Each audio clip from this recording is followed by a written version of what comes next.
Welcome to this explainer. Look, if you write code, you already know the feeling. You're trying to build something elegant, but you just keep getting bogged down by repetitive, tedious boilerplate.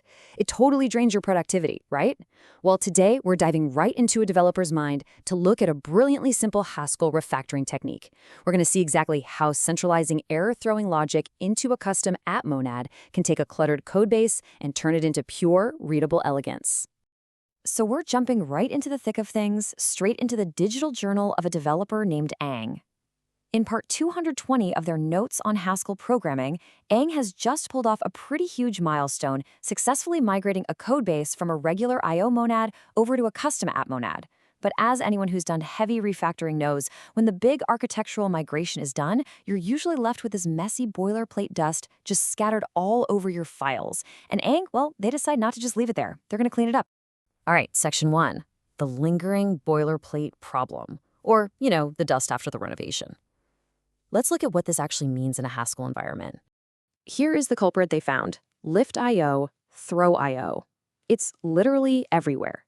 Think about it from the perspective of someone reading the code.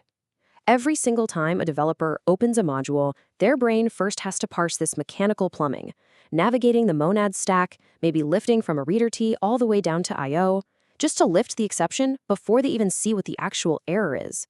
Actually, scratch that. It's worse than just plumbing. It's pure visual noise that makes the error handling look way more complicated than it actually is.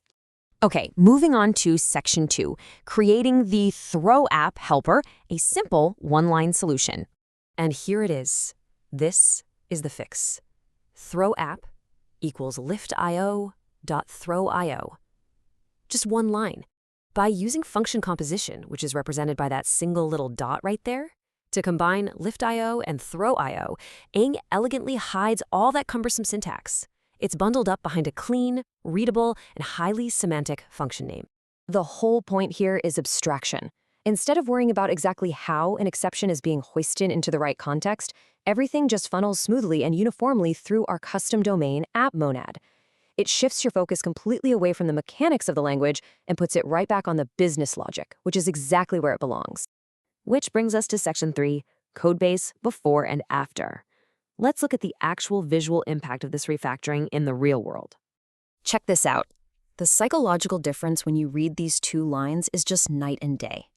Instantly, the file not found error is the star of the show.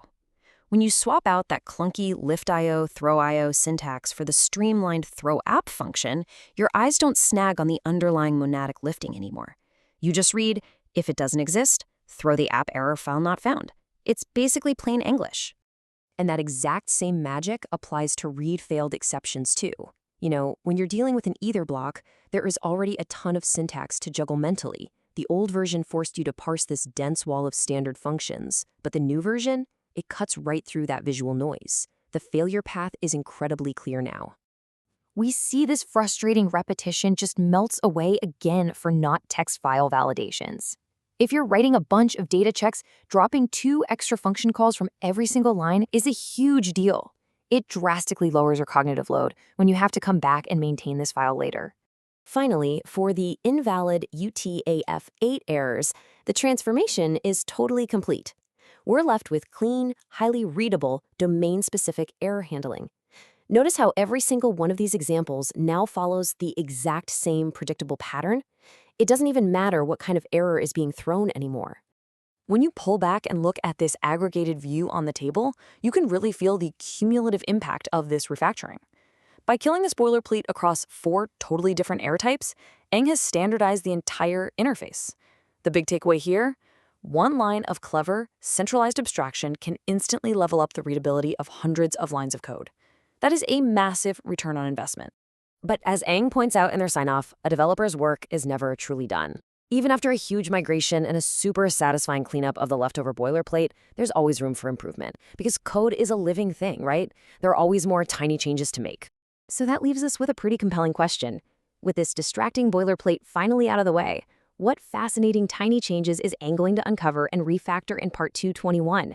It really just goes to show that optimizing the small things clears up the mental bandwidth you need to tackle your next great architectural challenge. Thanks for joining me on this explainer, and I'll see you next time.